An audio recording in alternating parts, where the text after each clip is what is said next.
Are we ready? Are you ready? I'm ready. This is Growing Up Again, a podcast where we navigate the pains and joys of adulthood through the eyes of guests from different generations. Hello, everyone, and welcome back to Growing Up Again. Join us as we discuss our personal journeys through life, opening up about the wins, the losses, and the pivotal moments. I'm your host, Nicole, and today I am joined by Asing today. Welcome, Asing. Thank you. Would you like to tell us a bit about yourself? Sure. My name is Asing Walthaus. I'm Dutch, actually. Well, obviously, I'm a journalist. I've been a journalist for 37 years now, I think.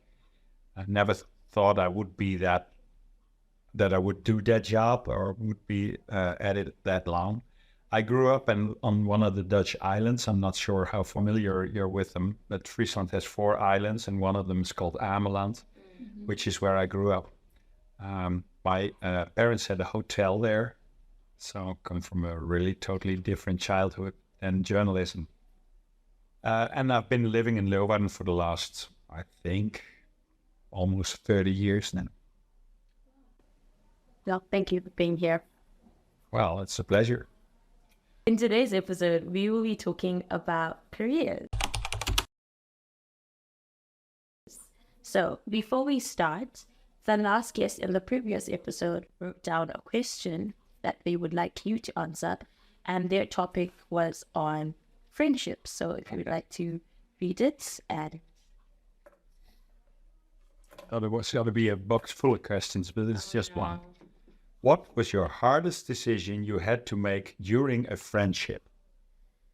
I think that was a friend of mine who wrote short stories, and because I'm a journalist, he wanted me to read them, and I didn't like them at all. They weren't very well written. I could see what he was doing, but he was very convinced that he was doing the right thing, and he should really have someone look at them and reshape them a little bit. And I told him that, and he was really, really sad and a little bit angry.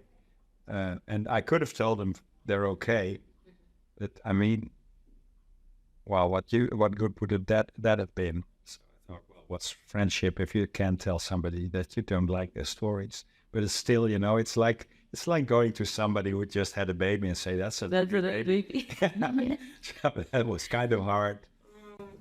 did they ever get over it? Yeah. I still see them. And he still tries to write, and he sent it to a publisher once, and it got refused, and he got it back. So that's kind of my revenge a little bit. I told you so. Yeah, I said so. And I said, you shouldn't be so stubborn, and you should talk to other people about how you should write. But he thought he could do it by himself, and it wasn't so. So that was hard. Well, I put it back, or I put it on? You can. I guess, you always have to be honest with your friends. I think you have to be, but sometimes you have to kind of find a balance between honesty and just politeness or being nice to people. You don't have to be honest about everything. I mean, I don't have children. I don't know if you do. No. But suppose we had children and they make a drawing at school and say, that's you. And they don't even look a bit like you. Yeah. You're still going to say that it's a nice drawing. Yeah. So there. Okay, great. Okay, so getting into our questions, we've all had dream jobs or things that we've always wanted to be when we were growing up. I can imagine 600 careers for myself. What was your dream job when you were growing up? Well, it wasn't 600 careers, I think, but when I was really a small boy, I always wanted to be a magician. Yeah, because that seemed like a very, very interesting job to me because, first of all, they were always really well dressed. They had a high hat and they had these tuxedos on and they were elegant and, well looked after. They always had elegant assistants and they were really entertaining people. And I like to entertain people. I still do. I never grew up to be a magician. It was way too much work. But as a kid, I always thought that would be really a nice job to have. And then especially working on one of these old-fashioned boats, with tourists, but then not the ones you have now, these big buildings of ships, but the ones you had like before the Second World War or something. So in a world that doesn't really exist, a kind of magician that doesn't really exist also. That was when I was really small. And then later on, I thought and hoped I would grow up to be a comic artist. So drawing comics, because I like reading comics and just literature. And I always admired comic artists because they're so fast and so succinct. And so I drew comics for a while. I don't think I'm that good. It's like with a friend in the stories. So I kind of slipped away. And then in the end, I studied linguistics in Groningen, and I became a journalist. And that wasn't something. Well, journalist is an interesting profession, and you know about it as a kid because there's a lot of movies about journalists, and they always have adventures. Movies are either about gangsters, policemen, detectives, or journalists in a lot of cases. So journalists were interesting, but I never thought I would be one myself. And it kind of went by accident. I think I already told you that my parents had a hotel. There was a bar there as well. So when I studied, I was standing behind the bar. I was a bartender for a while. And I was still a bartender when I finished my studies.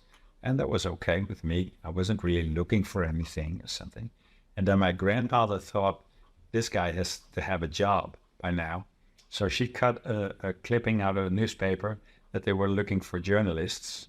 And I wrote him a letter, and here I am, being a journalist. But I never thought I would be that. Yeah. But did you ever have this moment of feeling like, oh, since your family has a hotel, like you should be in the family business? Or you were just like... I kind of considered it, but being in a hotel, having a hotel, or managing a hotel is very, very hard work. I saw that by my parents, and they always said you shouldn't do that if your heart isn't totally in it. And so I did do that. And maybe your next question would be, do I regret that? No, not really, because journalism is a really nice job. It's not a dream job, but it kind of becomes your life. Yeah. That's nice. But on the note of being a magician, you can still be one now. I mean, there are nice sets now where you can just learn quickly. That's true. That's true. But that dream kind of passed away. I still admire. I like graphic arts a lot, not just comics, just graphic arts. So I would like to do something there, but I don't think I have it in me to be very good there. So you have to be realistic.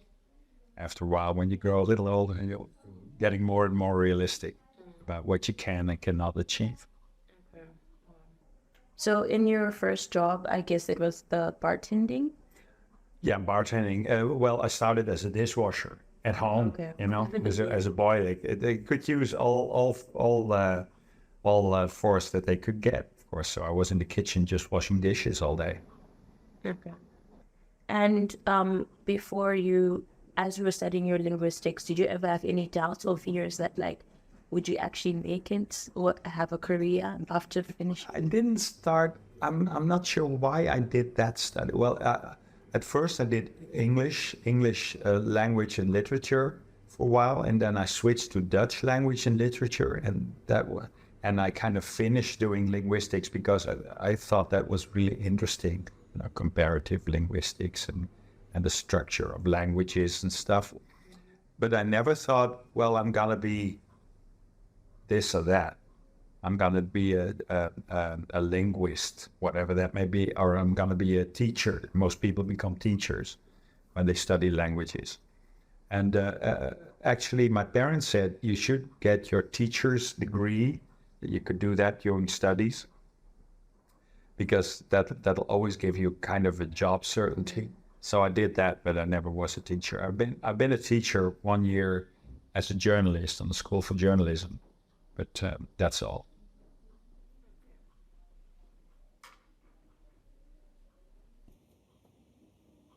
And then as you got into being a journalist, what expectations did you have? And did that end up being the reality of the job? That's an interesting question because I work for the Leeuwarden Courant, which is a regional paper published here in the region of Friesland, named after the city, Leeuwarden. And so it's regional. And it kind of tries to be a complete newspaper. So you have news from foreign countries, you have news from the Hague, you have political news, you have sports, you have culture, and you have this enormous block of regional news, stuff that happens here. Well, that's of course the main aspect, but the rest has to be there as well. So when I applied for this job, I was invited here and I had a talk, and they asked me what did I think, what I thought would be the job, more or less. And I said, well, I'm not too sure, but I think I have to go to people who grew to be 100 and ask them how they managed to do that. And they said, well, you're kind of right, because it's that stuff also. And so it's very local. It can be very local, but it can also be very political. It can go all ways, but it kind of has to have a link with this province, everything that I do. And I kind of realized that from the moment I got here, really. And that was in the late 80s already. Yeah. That's a long time. Yeah. Man, oh man. Yeah. I wasn't even born. But, well, I was. And did you ever not feel like, okay, yeah, at some point, I don't know, I'm a very indecisive person, so I can do something for like 2 minutes, then the next minute I'm bored. Did you ever Oh, really? like, this is boring? I guess I'm very disciplined there. If I start something, I want to finish it, always. I forgot to mention that I tried to get to the Film Academy, actually, also in between. That's kind of a logical procession from comics. Movies and comics have something in common. And I still like film a lot. So, as a student, I already wrote articles about film for a Dutch film magazine. And that's also a little bit what got me into the newspaper. So, but that was kind of a loose basis, that doesn't pay very well or anything. It's not really a job. But that's what I did. So I forgot to mention that. And I still write about film a lot. So that's kind of a thing. Do I ever have stuff that I'm bored with? Well, there's no job that gives you 100% satisfaction. There will never be one. And so that's why you get money for it. So you do the stuff that you don't like as well. And journalism is a really, really interesting job if you're curious, if you can be a bit critical, if you can think straight, then it's a really interesting job. But still, you sometimes have to do stuff that you really don't care that much about, or that's just plain boring. I remember at the start, I was maybe working for 2 years. I was having an interview with someone who had been at the police force and now had started her own security thing. And during the talk, I was interviewing her. I just realized that I thought, this is a totally boring story. This is totally uninteresting. And yeah, and then I realized, well, it doesn't have to interest me, what she says. I must make it interesting for the readers of the newspaper. I'm kind of at the service here. I'm kind of the bridge between somebody who's specialized in whatever and somebody who's not, but who's interested. So there was a realization that you don't have to be amused or entertained by everybody. It's just part of the job sometimes to be a little bit bored and still try to make it interesting. Does that answer your question? Yeah, it does. I think just knowing that sometimes even though it's working or you like something, there will be moments where you're so it's cold. Always. And after a while, there's going to be stuff that you've done before. Or did you think of that, that thought you'd never have to do again, and then you do it again, and you kind of make the same story and thought, people could have read that 4 years ago, but they didn't, and now I'm writing it again. So stuff like that happens. But you have to kind of work your way around it and still make it interesting. That's your thing. If you're not enthusiastic about what you do, you might as well stop doing that, unless you get millions and millions of dollars for it, maybe. Yeah, I was about to say, but sometimes if the money's good. Yeah, of course the money is important. Money is really important, but it shouldn't be your motivation, because then you're not. Yeah, I don't know. That's what I say, but I know some people who are really earning big money, and they're totally different from me. So I don't have an advice in general on that. And I know now a lot of even motivational speakers always talk about how you should turn your passions into careers. And I always think the things I'm passionate about would not make me money. They would not make me I wouldn't be able to live on day. Depends. Because the things you love, you can channel them. I mean, I'm not sure what kind of things you love, but for instance, film. I'm really kind of a film nerd and an enthusiast, and I've done a lot of things where I could combine that with just my job. So you just have to find it. There's probably I'm not sure if there's really, people sometimes say that their job is a passion. I never believe that. I really never believe that. Those people also have to do boring stuff. There's always a part of a job that's boring and dull and not passionate at all.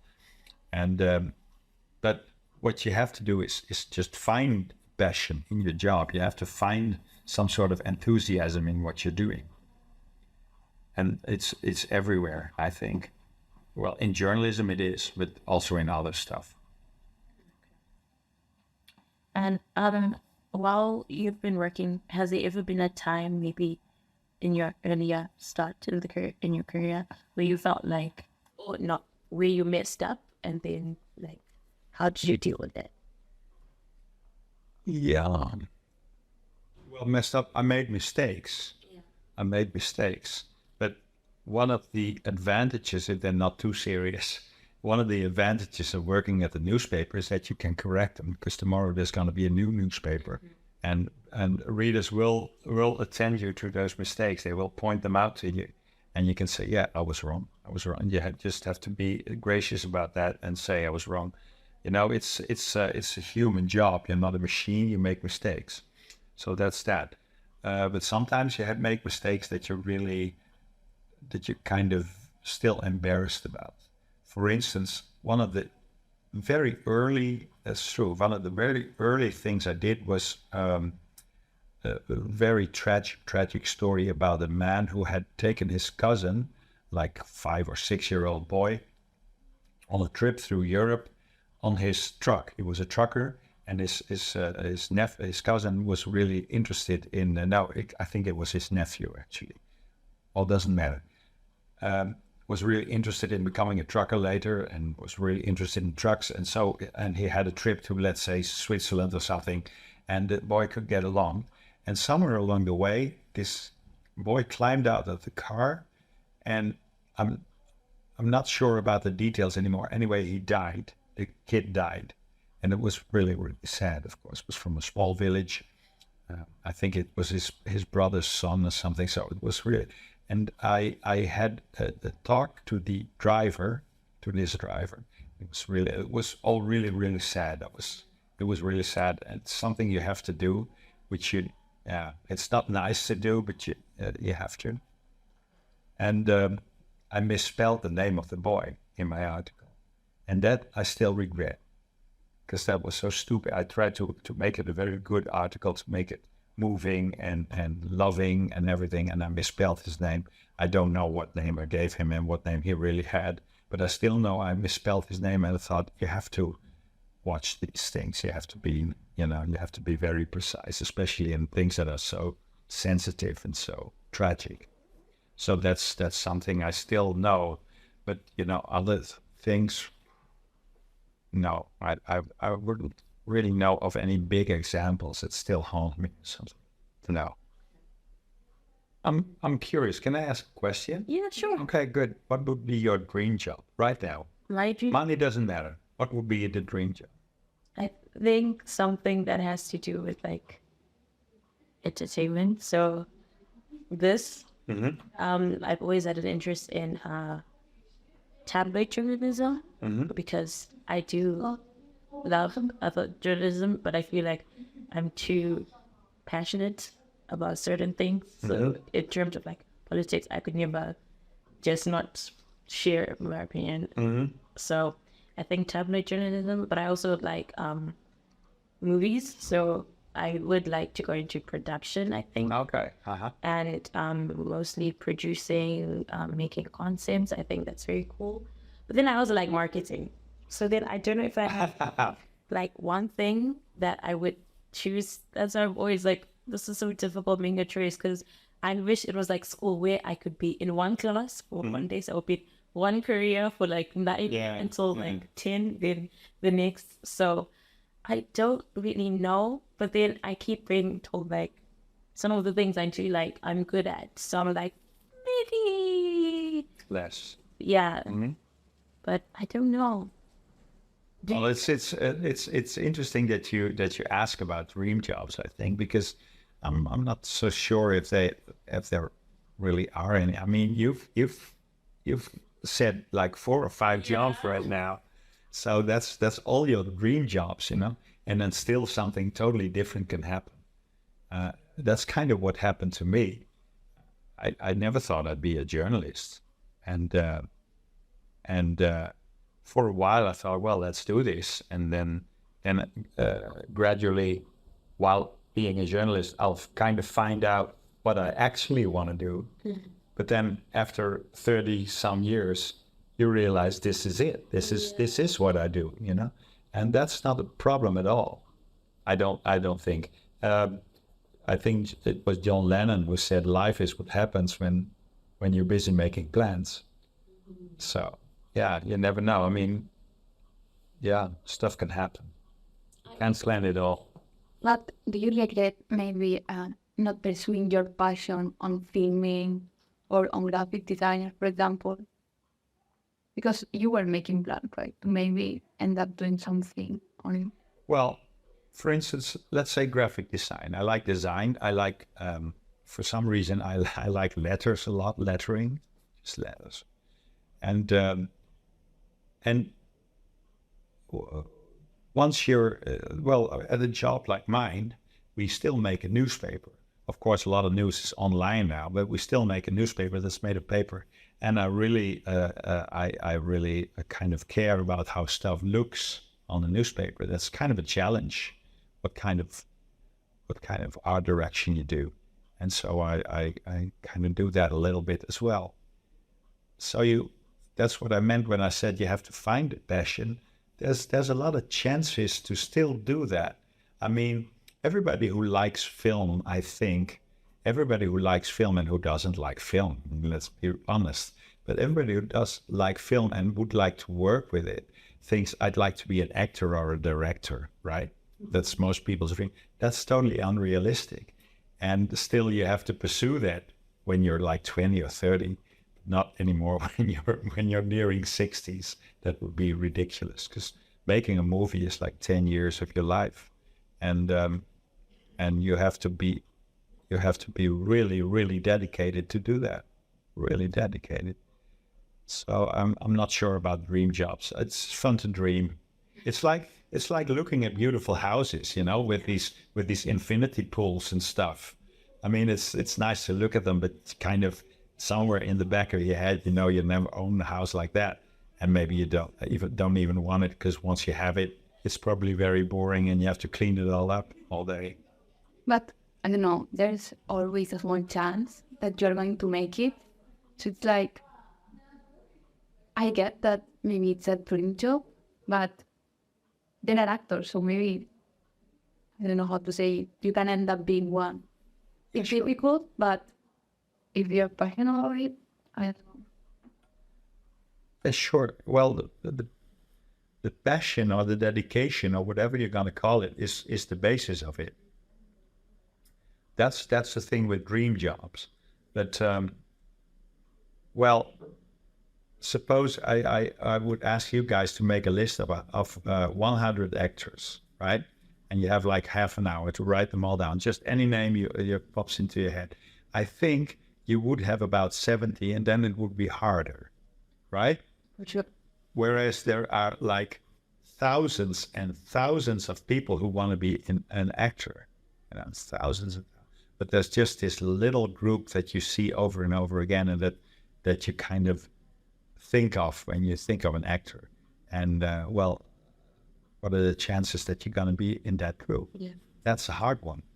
It's very glamorous and it's beautiful, and it's also, I mean, I made a lot of on-set reports, on sets, movie sets, and that's actually very boring. Everybody's bored. Everybody's waiting all the time and eating sandwiches. So passion, dedication is also very, very important. Well, actually, there's a lot of movies right now coming from the Catalan district, I think, and that has always been the case, which is weird. There's a lot of Catalan movies or Spanish-spoken movies also from the Catalan district. So there's a very intense movie industry seems to be there, which I think is kind of interesting. So maybe, well, over there, yeah. I'm not that interested, but No.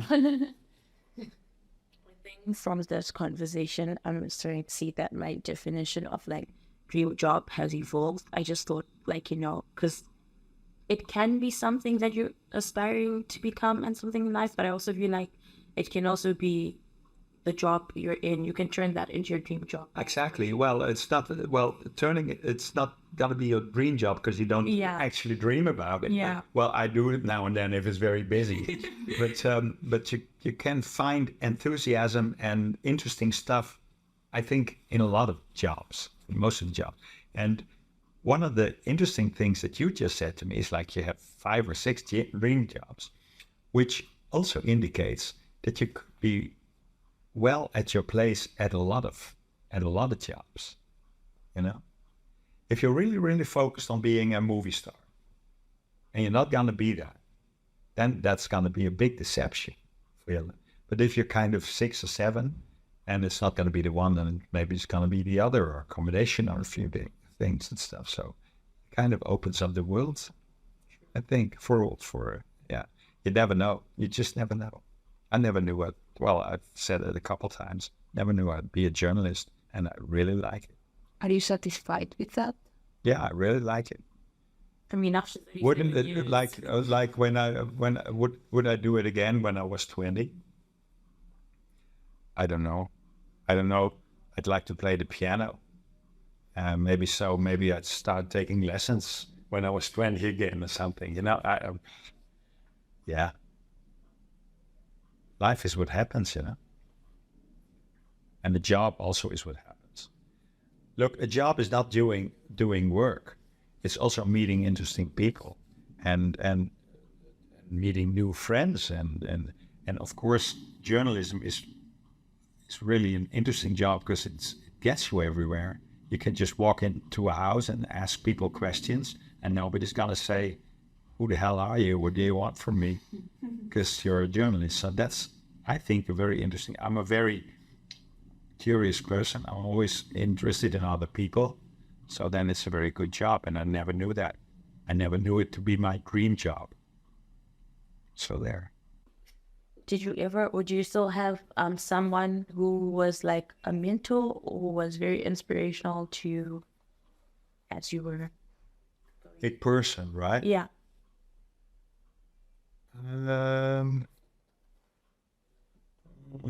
That's a hard one.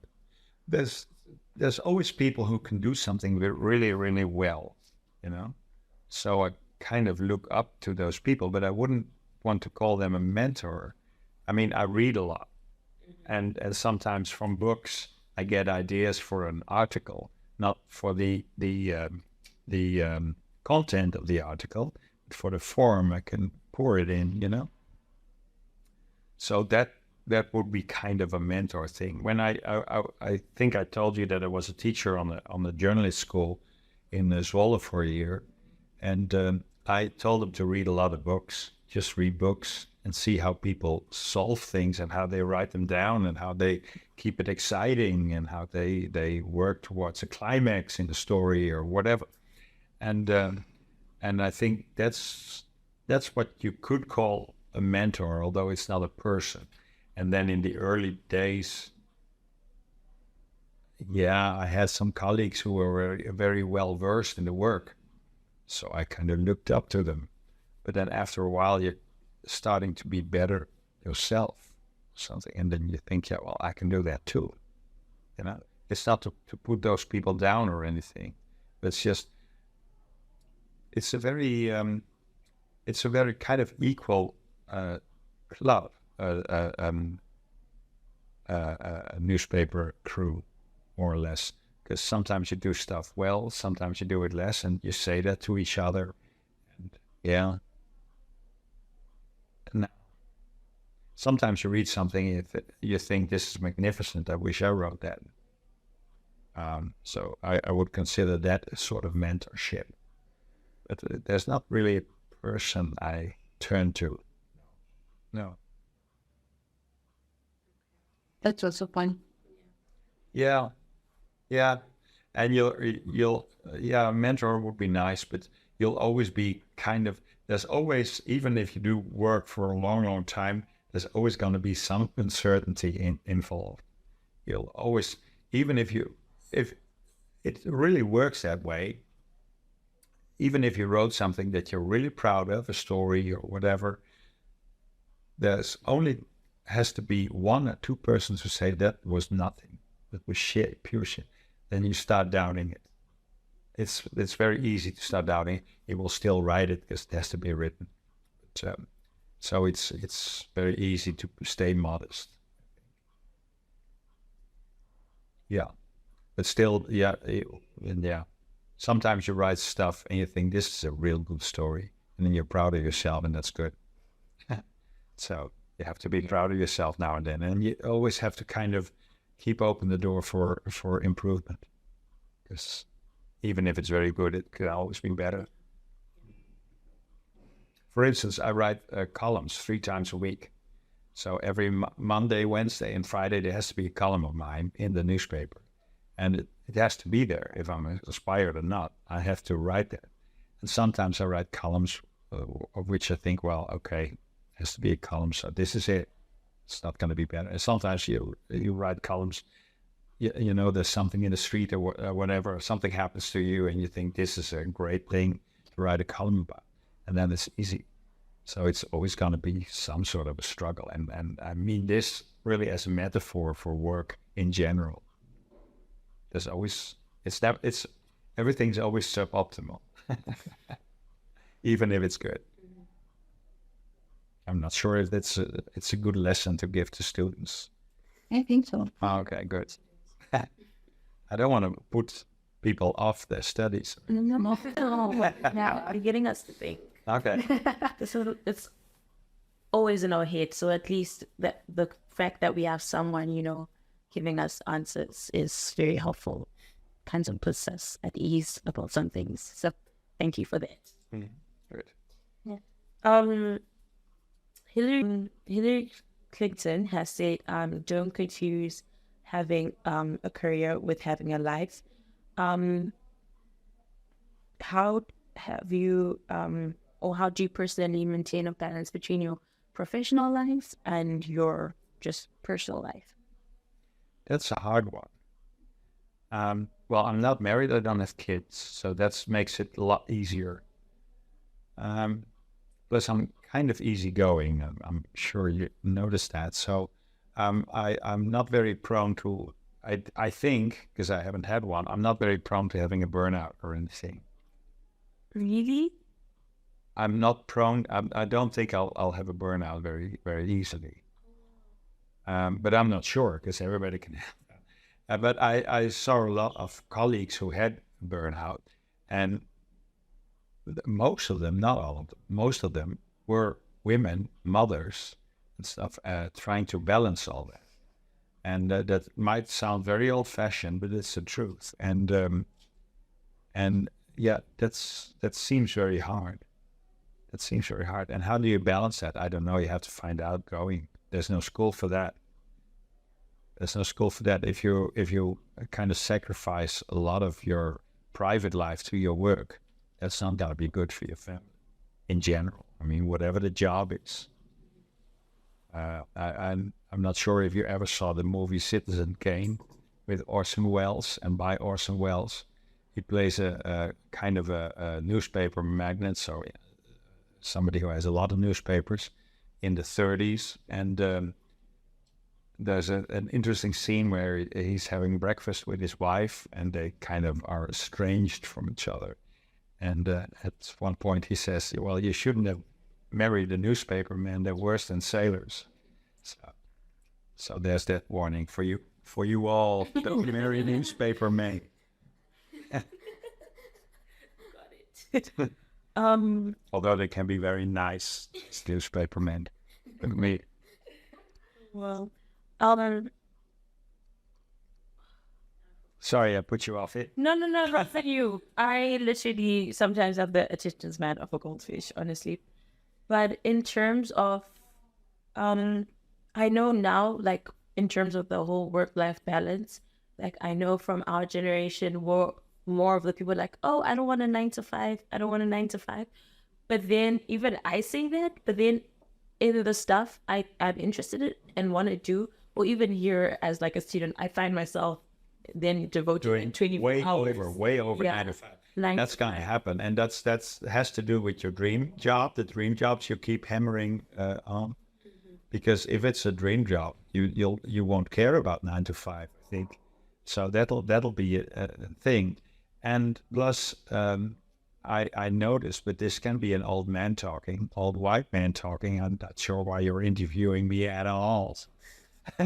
But okay, this old white man notices that even at the newspaper, that a lot of young people are really stressed out easily. I think that's my feeling, that it's sometimes I think, well, what's your worry exactly? I mean, you have a good life and stuff, and still they have burnouts and stuff and issues. So it seems to be a generational thing, and it seems to me that a lot of pressure is put upon you guys nowadays. And it's not just pressure from school or having whatever job you want to have, but it's also all this social media pressure that comes from all sides. And it's just relentless and goes on way over 9 to 5. And people do that voluntarily. They look at TikTok movies or whatever, but it gets under your skin, I think. And I don't know. I don't know about this, but it amazes me how many people have had burnouts. People under their 30s now, and I think, well, take it easy, you know. I swim every morning. I told you that, I think. Here in the outside water, so it's very cold right now. And there's a few people who swam with me, all students, all of them. And they all read books like The Art of Not Giving a Fuck. You know, that's a book. It's a bestseller even. And I said, well, if you have to read a book about that stuff, if that title, then you already give a fuck apparently about what people think of you. So you're starting the wrong way. You just don't do it. Mm-hmm. Just think, this is my life. I'm gonna do what I want. And if I'm not muscle, or if I'm not this or that, or not a top model, well, then I'm not. Who cares? So great. Oh my God, I've enjoyed every bit of this moment right now. Like, you've engaged with us. I'm very grateful. So thank you so much for coming. Thank you for inviting me. Before we end this, we would Thank you for inviting an old white man over here, and even at least giving the impression that you take him seriously. Thank you. We do. Before we end this, we would like you to write down a question you would like our next guest to answer about anything you would like to know in terms of your career or just careers in general that they can answer. Let's see.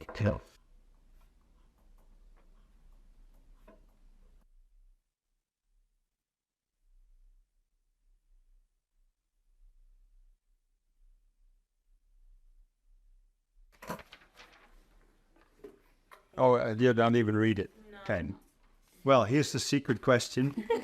Good luck. Thank you so much once again for coming. I really enjoyed this, like I said, and I have taken a lot of things with me. I'm sure everyone from the crew as well has. Yes. And I hope the audience as well has taken some things from here. Yeah, thank you. Thank you.